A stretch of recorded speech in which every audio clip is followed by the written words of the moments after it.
Tanggap pa tayo ng report, partner. Ito nga ho nga pagkatig o pagsuporta ng mayorya ng Senado na ibalik ang articles of impeachment sa Kamara, abay isa raw hong tagumpay o isang victory para ho kay Senator Bato de la Rosa. Siyempre, tagumpay para sa kanya. Tagumpay nila yon. Tagumpay nila. Yun yung gusto nila mangyari at nangyari. Yan, yun yung sinusulot talaga. Tagumpay naman yun nila. Diba? Brigada Ann Cortez, i-brigada mo!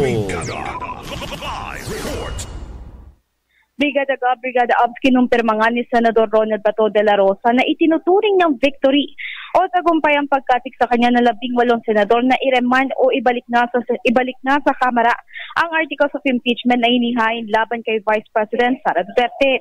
Gate niya pagkapanalo nito dahil pinapakita lang daw nito na sumasang-ayon ng mga senador sa kanyang privilege speech na may constitutional infirmity na nangyari.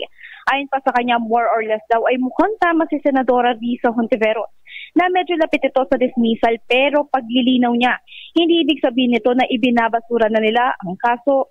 Maalala ayon kay Cayetano na siyang nagmungkahi kay De La Rosa na mag-amend sa kanyang tindig, ay meron silang tatlong opsyon at ito ang i-dismiss, i-remand o ituloy ngayong araw ang impeachment proceedings.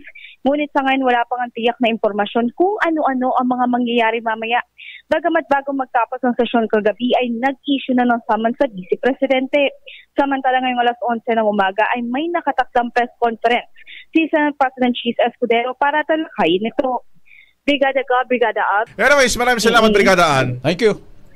Maraming salamat, Brigada Gab and Brigada Abs, live mula rito sa Senado in the heart of changing lives.